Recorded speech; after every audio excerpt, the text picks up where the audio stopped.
Welcome back. In this video, we're looking at war beyond the front lines. We're recognising the home front and the significance of home front experience and how it varies according to gender.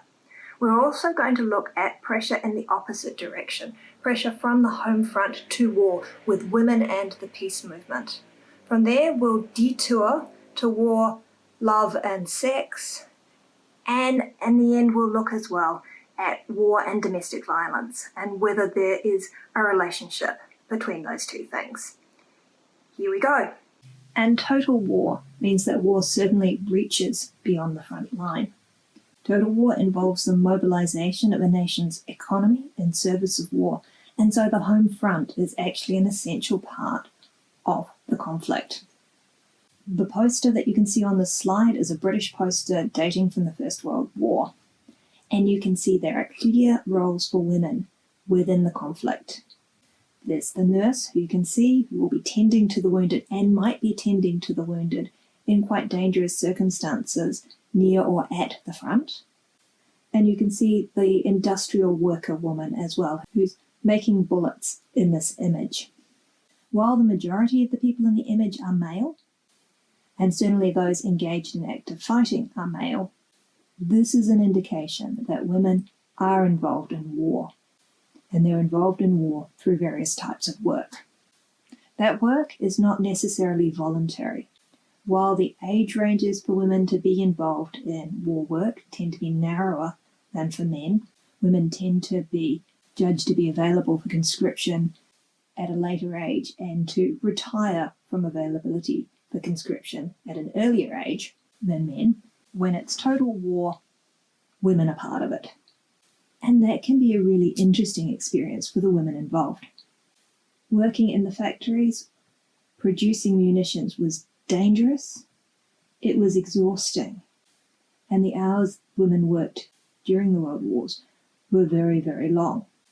At the same time, though, being in a paid workforce and having money could be a new and wonderful experience for women. And it's something that after the Second World War is quite difficult. That because there's a promise to men that they serve their country and then their country will look after them, and that's expressed in various ways, but including in the promise that when they come home, their jobs will be available for them. The women who have filled in roles during the war get kicked out.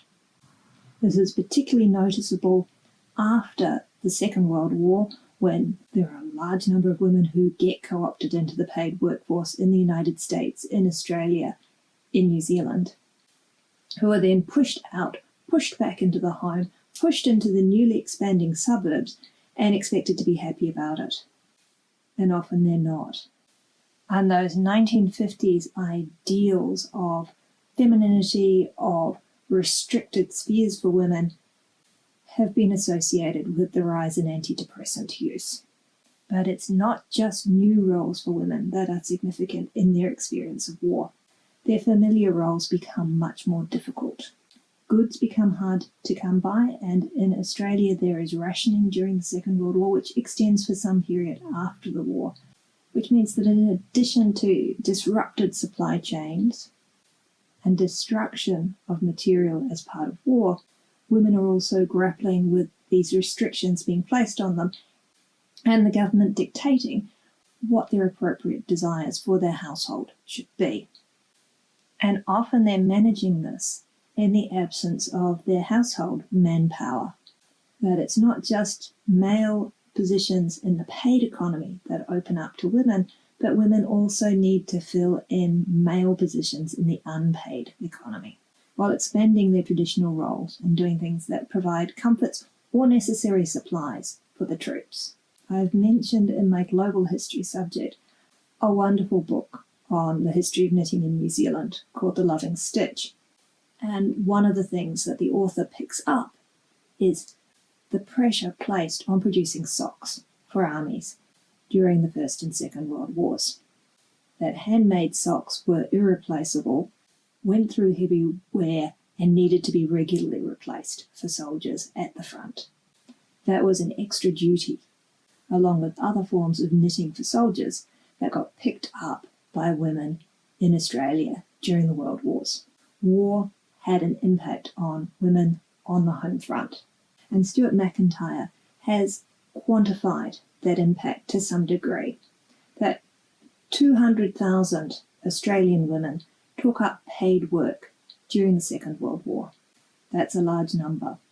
In addition, 60,000 women took up roles within the armed forces. These are not frontline roles, but they're significant all the same.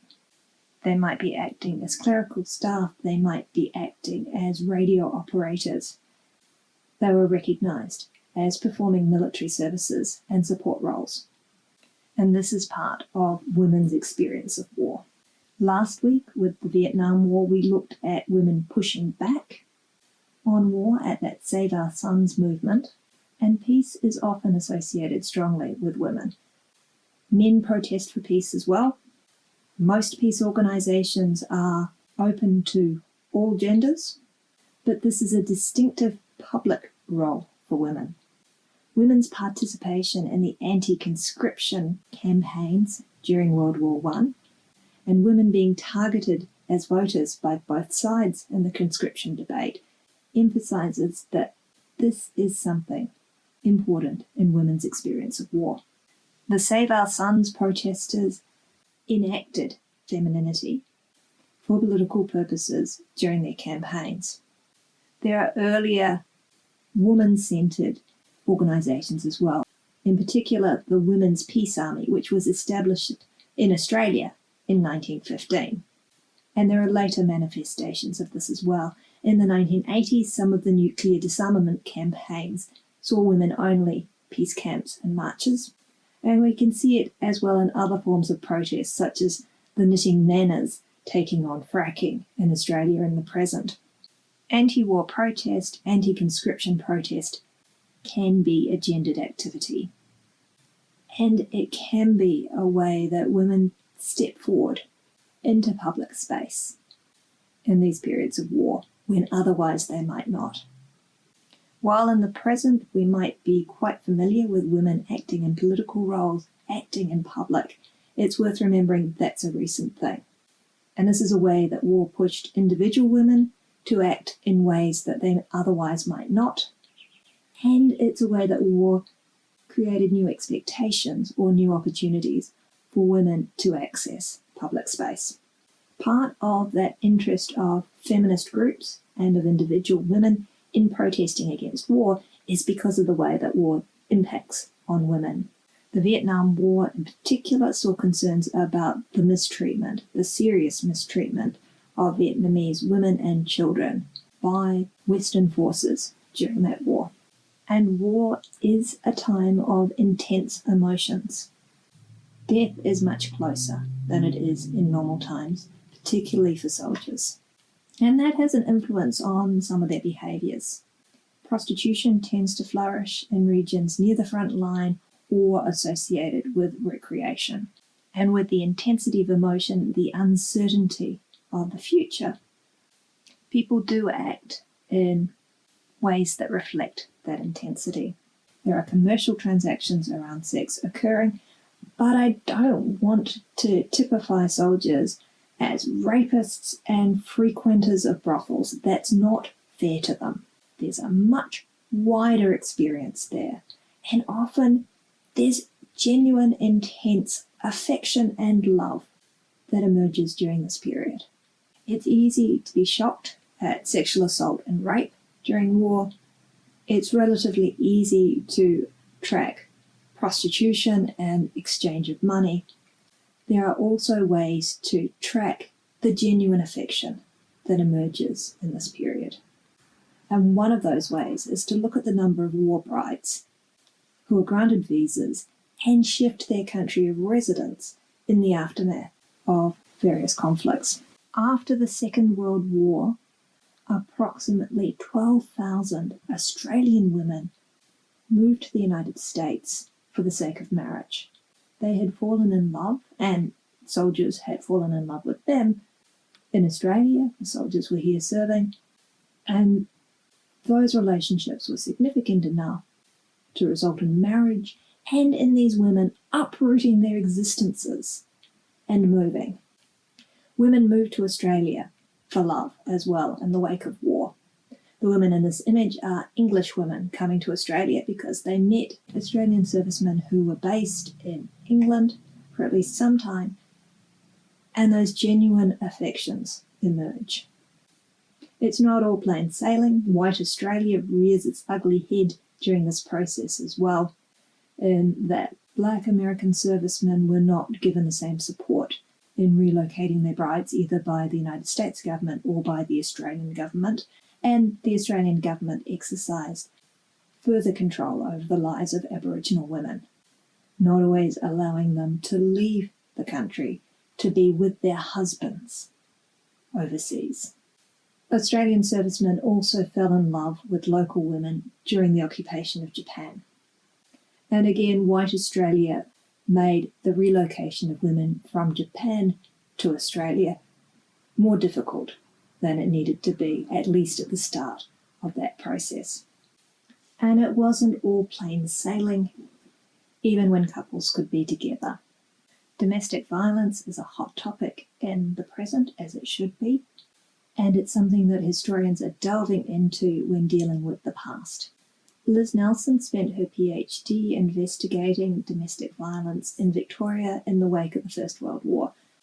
Her research compared domestic violence involving servicemen with rates of domestic violence not involving servicemen. And it's understandable that concerns about domestic violence might be raised with returning servicemen.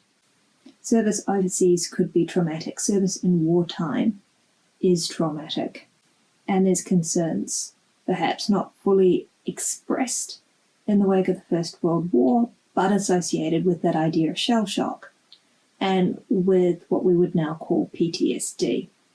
And that question about how servicemen form part of broader society comes up again.